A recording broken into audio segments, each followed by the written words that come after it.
Revue de la presse complète. Sénégal, bonjour. Au menu de l'actualité de Tribune quotidienne ce matin, le Tembel Kani Pachali Ruid Boguet signé Badara Gadiaga, hymne Allah Dibati Gadiaga. En tout cas, affaire Azer AEE Power, Badara Gadiaga, Badara Gadiaga balance tout sur le scandale. Bon, le dossier a été dessaisi du doyen des juges pour le pôle judiciaire financier. Voilà ce qu'a tenu à dire à haute et intelligible voix Badara Gadiaga d'après Tribune quotidienne. La question de savoir si il est la question du louble, du siècle. Retenons ce qu'il a de retenir sur ce point d'après Badara Gadiaga qui dira c'est le Sénégalais Seydou Kane de AEE Power. Sénégal qui a tout payé et il n'a pas été payé. Au nom de quoi? Quoi qu'il en soit, Badara Gadiaga toujours d'après Tribune quotidienne de jurer la main sur le cœur avant de dire à haute et intelligible voix compte tenu de tout cela, le patron de AEE Power Sénégal a subi toutes sortes de pressions pour qu'il lâche du lest et plus qu'il ait dit Foulaï Dakar. Retenons en tout cas ce qu'il y a de retenir dans cette histoire de la presse cette fois. Critique quotidien, le journal piloté par Papsar, mon ami mon frère Papsar, de révéler projet d'électrification rurale de 37 milliards de francs CFA confiés à AEE.EPC. Badara Gadiaga électrocute les acteurs du dossier Azer et plus qu'avec Badara Gadiaga Kewen Doutep Dom Dibet. Retenons en tout cas ce qu'il y a de retenir, à savoir Seydou Kane lavé de tout soupçon. Aussi, critique quotidien de nous apprendre que d'après Badara Gadiaga, hymne Allah Dibati Gadiaga, un des plus gros scandales du magistère du président Diomaye. Le dossier de l'agence sénégalaise d'électrification rurale Azer portant sur 37 milliards de francs CFA ne laisse pas, alors là, pas du tout indifférent Badara Gadiaga. Bon, invité sur la CNTV, le chroniqueur qui se focalise sur le dossier d'indiquer que l'information judiciaire ouverte par le pôle judiciaire financier pourrait éclabousser d'autres personnes. Informe toujours critique, même si la critique est aisée, mais l'art difficile, le Dakarois continue en tout cas d'afficher nébuleuse des 37 milliards qui entourent bien entendu l'affaire Azer AEE Power Badara Gadiaga. Fait de révélation en révélation tout en dénonçant. Bon, l'acharnement illégitime de chez illégitime dirigé contre Seydou Kane. Voilà en tout cas ce que dénonce. Et avec la dernière énergie s'il vous plaît, Badara Gadiaga informe toujours le Dakarois quotidien, l'éveil quotidien sur ce point, d'indiquer affaire Azer AEE pour EPC. Badara Gadiaga démonte pièce par pièce le récit de José à la question de savoir si José l'espagnol de fait le chroniqueur Badara Gadiaga d'après toujours l'éveil quotidien a vivement contesté la version de l'espagnol José dans le dossier Azer. Entre accusation de surfacturation, affaire de fausse quittance et gestion des fonds du projet, Badara Gadiaga dénonce ce qu'il considère comme une série de contre-vérités, pour ne pas dire de gros mensonges et de contradictions, tout en défendant Seydou Kane et en saluant l'ouverture d'une information judiciaire par le pôle judiciaire financier. Ainsi, voilà ce que semble dire Badara Gadiaga au sujet justement de l'évolution du dossier Azer AEE Power, tristement matérialisé par une histoire de 37 milliards de francs CFA, volatilisé comme par enchantement. Informe bien entendu l'éveil quotidien ce matin, le point actu. En tout cas, pour ceux qui relèvent bien entendu de l'affaire des 37 milliards de francs CFA, de nous apprendre que Ndeketeyo José se révèle enfin. Bon, l'homme, comprenez, José n'a pas manqué de dire les plus grandes victimes de toutes ces polémiques, ce sont les citoyens sénégalais qui attendent l'électricité et rien d'autre. Aussi, c'est moi qui ai décidé de mettre fin à la relation avec Seydou Kane. Voilà ce que dira à haute et intelligible voix José. Renseigne bien entendu le point actu ce matin. L'autre journal qui parle de la réaction de José, c'est Libération. En tout cas, le journal piloté par Cheikh Mbaké Guissé, mon confrère, de révéler ce que dira à haute et intelligible voix José Angel Gonzalez, patron de AEE.EPC, à savoir Seydou Kane a tenté de nous escroquer avec un faux reçu fiscal. Nettoie.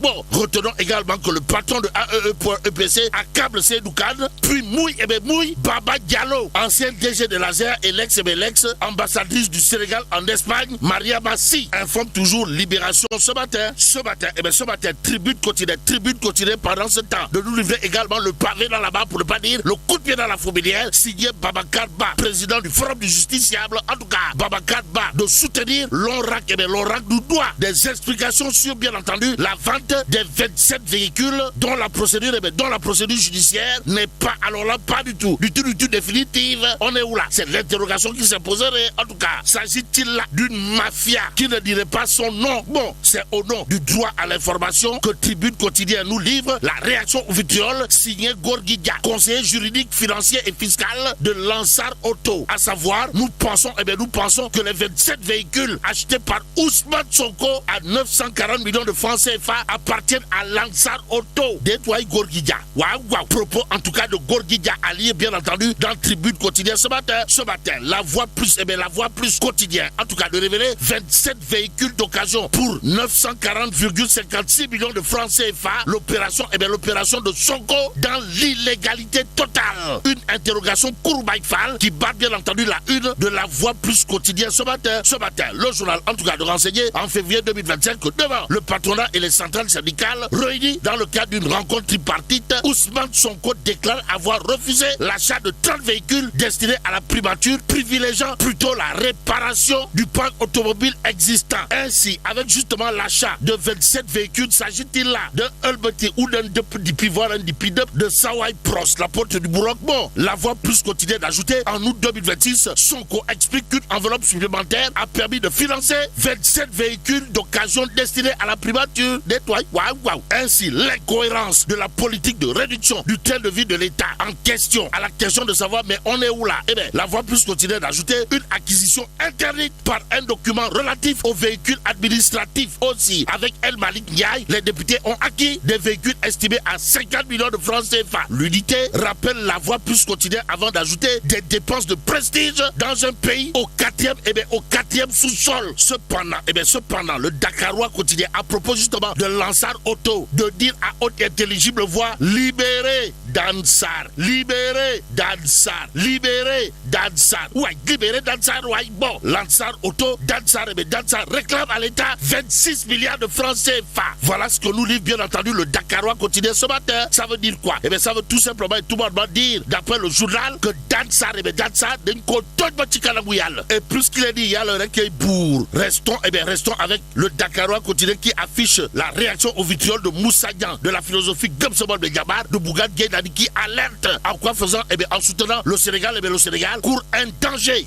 Waouh. Bon, Tribune quotidienne sur ce point d'ajouter, Moussa Dian, de Gumsebol alerte. Et plus qu'il est dit, un homme averti en vaut deux. Moussa Dian ne manque pas de dire dans Tribune quotidienne, le Sénégal, court un grand danger. En attendant, restons avec Tribune quotidienne qui nous amène où? À Bambey. Pourquoi faire? Pour parler de l'anniversaire de And Natal Sénégal. Et là, c'est le maire Assad Dia de Bambey qui lance la candidature de sa propre succession à la mairie de Bambey. Waouh. Que retenir sur cette affaire sinon la démonstration de force lors de l'anniversaire des 8 années de son mouvement And Natal Sénégal? Le maire de Bambey montre sa capacité de mobilisation et devient le nouveau borom titre foncier de Bambey. Renseigne bien entendu Tribune ce matin. Que retenir d'autre de l'actualité sinon un gros scandale, un Bunkalimamou scandale? Et là, c'est le point info quotidien qui révèle DG de l'ARTP. Des zones d'ombre entourent bien entendu le processus de sélection. On est où là? C'est l'interrogation qui s'imposerait. En tout cas, des interrogations émergent autour de la sélection du prochain DG de l'ARTP, notamment sur l'écartement présumé de plusieurs candidatures des cadres de l'ARTP. Explique bien entendu le point info, le journal d'ajouter le principal point de controverse concerne les critères de présélection. Bon, la crédibilité du processus est désormais en jeu. La présidence, la primature et le secrétaire général du gouvernement devraient s'impliquer, informe le point info. En tout cas, DG de l'ARTP, des zones d'ombre entourent le processus de sélection. Voilà ce que révèle clairement et nettement le point info quotidien ce matin. Mais ce matin, le témoin quotidien de nous livrer une lecture cartésienne signée Lassana Gagny Sakho. À quel sujet? Au sujet de Ousmane Sonko. Bon, Ousmane Sonko, la contradiction souverainiste et ses coûts économiques quand le discours de la rupture produit une dépendance accrue et ce que les chiffres disent de la méthode. Voilà en tout cas l'intitulé de la production intellectuelle signé Lassana Gagny Sakho. Mon ami, mon frère Lassana Gagny Sakho Ali, bien entendu, dans le Témoin quotidien ce matin. Le journal de parler de fonds politiques, patrimoine, hydrocarbures, histoire de nous apprendre que Pastef les patriotes ouvrent plusieurs fronts. Et là, c'est Vox Populi qui parle de reprise massive des partisans de Sonko. Histoire de titrer Pastef et Pastef sort l'artillerie lourde contre Diomaye, Bibi et As. S'agit-il d'artillerie lourde au Tomahawk et au Scud ou au pétard, au pétard mouillé, tout compte fait. Vox Populi, à propos de la hausse du carburant, de nous apprendre que Biram Souley Diop dénonce un revirement de l'État. Et en l'État, dans Entête quotidien, il est également question de hausse du prix du carburant. Et là, c'est le PJD qui critique le timing gouvernemental et appelle au blocage de la mesure. En tout cas, à l'approche des célébrations religieuses du Gabou, la situation économique et les choix politiques du gouvernement sénégalais suscitent de vives réactions au sein de la société civile. Dans une sortie récente sur les réseaux sociaux, le professeur Cheikh Ibrahima Diallo, leader du parti Justice et Développement, a exprimé de fortes réserves quant aux ajustements budgétaires de l'exécutif, ciblant bien entendu plus spécifiquement l'augmentation du prix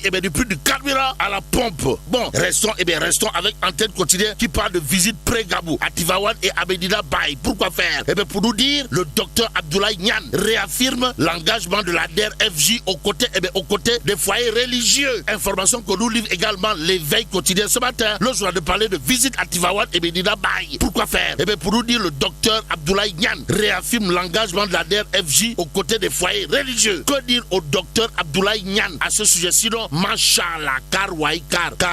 Surtout que Vox Populi ce matin nous informe qu'en prélude au Gabou, le président Diomaye attendu à Tivaouane vendredi pour son ziar au Khalife. Ainsi, l'Indépendant quotidien, toujours pour ceux qui relèvent des préparatifs du Gabou, du côté de Thiès Kermam Eladj, de nous apprendre que Mahou la science, comprenez, Mohamedou Maktar Cissé rassure la famille Ndjegen. Ce qui nous permet justement de terminer avec Tribune quotidien ce matin, le journal du groupe des médias, de nous apprendre le Gabou 2026 célébré dans la dèche Loukaweti.